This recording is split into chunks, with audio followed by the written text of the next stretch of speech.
অনেকদিন আগের কথা। একদিন একটি কাক খাবারের খোঁজে বনের মধ্যে এদিক ওদিক উড়ে বেড়াচ্ছিল। উড়তে উড়তে হঠাৎ সে একটি মাংসের টুকরো দেখতে পেল।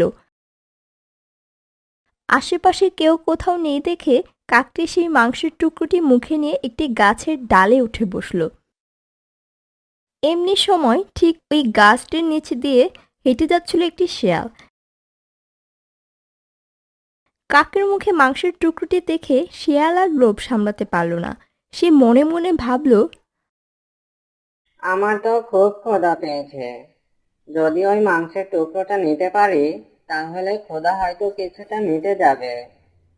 কিন্তু কাক তো গাছের ডালে বসে আছে, সেখানে যাওয়াটাও তো সম্ভব নয়।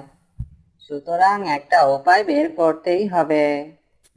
এই কথা ভেবে শিয়াল কাকটিকে বলল, বন্ধু, তোমার ডানা আর ঠোঁট তো খুব সুন্দর। পায়ের নখ আর চোখ, তার তো কোনো জবাবই নেই। কিন্তু আমার খুব কষ্ট হচ্ছে যে তুমি কথা বলতে পারো না।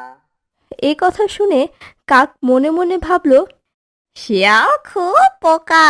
সে হয়তো জানে না আমার কণ্ঠস্বর কি তীক্ষ্ণ। আমি তা প্রমাণ করে দেব। বোকা কাক তখন বলল, আমি বোবা নই, আমি গানও গাইতে পারি। এই কথা বলে কাক তখন জোরে জোরে গান গাইতে লাগলো। আর মাংসের টুকরোটি গেল পড়ে। শিয়াল তখন মাংসের টুকরোটি নিয়ে মনের আনন্দে সেখান থেকে চলে গেল।